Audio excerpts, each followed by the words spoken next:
The moment you see me seated like this, just know that we're going to talk about one of the most important and the most amazing topics over here. So just know, embrace yourself and sit tight, because today is a day the Lord has made for us. Oh yeah, so we're going to talk about something important. By the topic or by the title of the video, I believe you know it already. We're going to talk about national service in Ghana. Everything about national service. And oh yeah, if you're not a Ghanaian, I would say pass. Just go, but no go, don't go, just stay behind. But national service is a 1 year mandatory exercise each and every graduate or tertiary graduate in Ghana should do. Like, it's a mandatory exercise that you want to take after graduation or after your tertiary education. So you do that by providing your service to the nation without necessarily getting paid. However, you get some sort of allowance. So basically, that's what national service is. Yeah. So 1 year national service. I did my national service back in 2022 and was very much exciting. I did it with a private company, and through that I have some sort of experience that I would want to share with you what I did to make my national service experience wonderful. So I just want to share that with you so that you could also be amazing or be strong in the field that you want to go or in the field you find yourself today. So basically, to me, I tell people that 1 year period where you do your national service, it is the time for you to grow personally and also for you to grow professionally. So that growth period that's supposed to happen in your life after school it happens during your national service period. So one should be very much intentional about your national service. I always tell people that if you give the government the opportunity or the chance to choose the company where you do your national service, it won't make any decision for you. And then when you go there and you're not intentional about your activities, you start messing up. You start doing anything, like you start being the average person over there. You get it? So I tell people, if you get the opportunity, first off, select the place where you want to do your national service period. If you do not want any wahala, just select it yourself. If not, if you get a place where the government or the computer that places you over there, that's also fine. This tips also applies to them. So let's get into it. I don't want the video to be so long, so let's just get into it. The first tip for today is let me read. The first tip is actually defining your goals and aligning your goal with your career path, right? Yeah, defining your goal and aligning the goal with your career path. It is very important to know the reason why you're doing national service.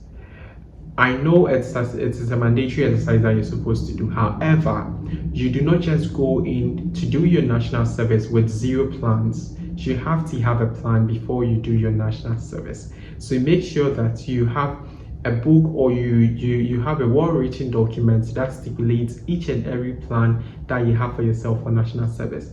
For example, back in the year 2022, when I was doing my national service, my goal was to first off to understand project management and grant management. Although I was already doing project management, I made it a point that whilst entering the corporate space, I want to understand project management so well that when I finish my national service, I would then decide to make the decision whether I am continuing this career path or not. So one of my goals was to understand project management and grant acquisition. That was one of my goals. Or in as much as I'm telling you to have a goal for yourself, make sure that your goal is very smart. It's achievable, measurable, relevant, and time bounded. I think that's the meaning of smart. That is it. Trust me, that is it. Yeah. So just make sure that your goal is very smart. At least just have 4 or 3 goals for yourself for national service, and make sure that particular goal that you have set for yourself is very much smart.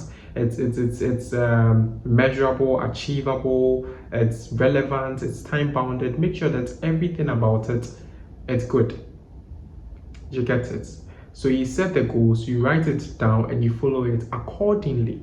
That is number 1 tip for you to do whilst you start your national service or in the process of doing your national service.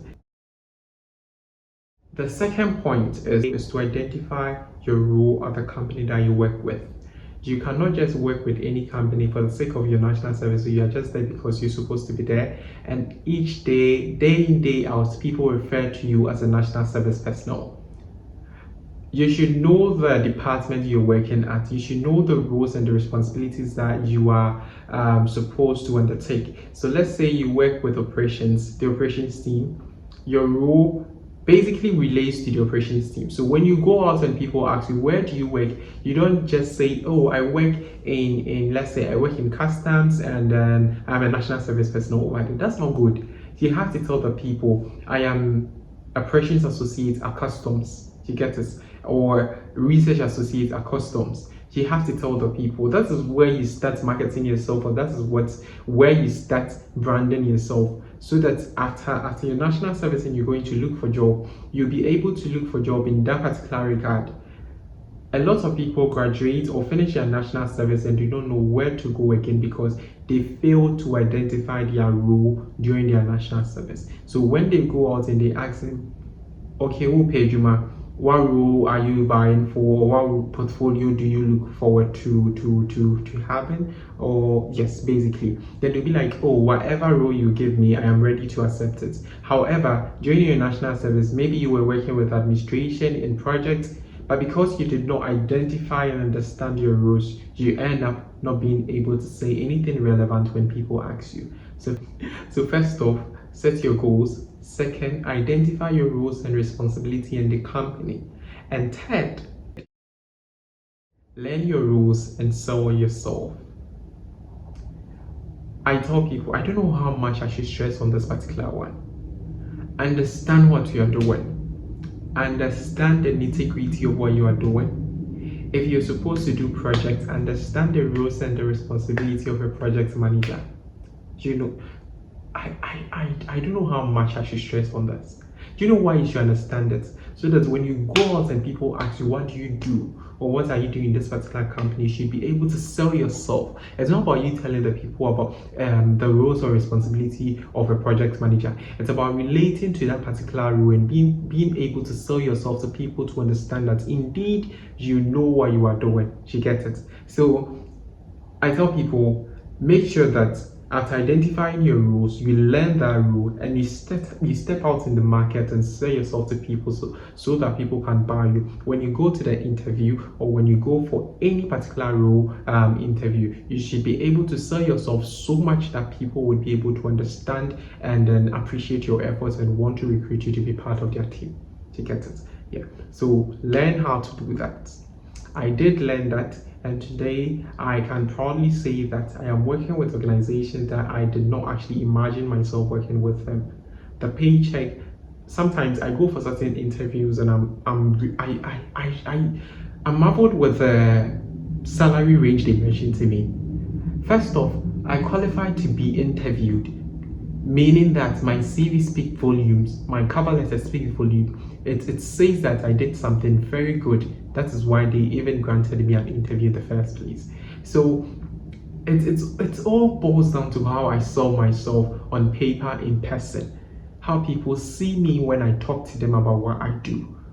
So learn your roles and be able to sell yourself pretty much. It's very important. Lastly, start job hunting 6 months in.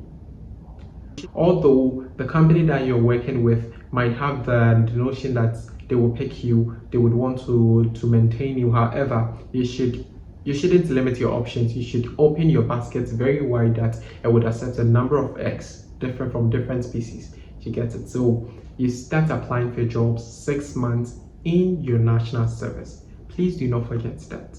And the jobs that you apply for should be in line with what you're currently doing.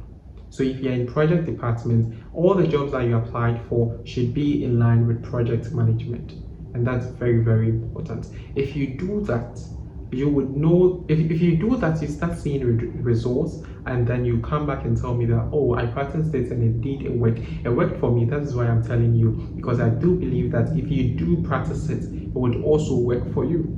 So try practice it, and you would be marveled with the amazing results that you would achieve at the end of practicing these particular steps that I have laid down for you. It's just simple ones, very They are just very simple, just four of them. And when you practice it very well, I know you will certainly achieve your goals. And one last thing, take your national service very much serious. I know some people end up going to buy watch for their supervisors or the employees of the company. That is not the case. When you go there and you follow all the steps I have given to you, identify your goals, identify your roles and responsibilities, define it, and learn how to sell yourself and everything. When you start doing that, the people will notice it and they will stop sending you to go and buy them wachi or going to buy them gobe or tuzafi. You get it? Practice it, and the people would see the relevance of you being there. And also, you will also get to know the important or the reason why you're doing the national service, to be able to go yourself to the sky is the limit, my brother. The sky is actually the limit. If you take your national service seriously, you get into a lot of opportunities that you did not even imagine that will land you through the national service period. You get it here. Anyway, that's what I have for you today. I just wanted to be very short, so that's what I have for you. I want to urge you to kindly subscribe, like, and comment, because it's very much important. If you do that, it will encourage me to put more videos over here. So share with a friend, and a friend should share with a friend. This goes for all the individuals that are doing their national service today, or that has already started doing their national service, or about to start to do their national service. I believe if you share with someone, it would really help them as they pivot their career in whatever sector they find themselves. Thank you so much, and don't forget to comment, like, and subscribe.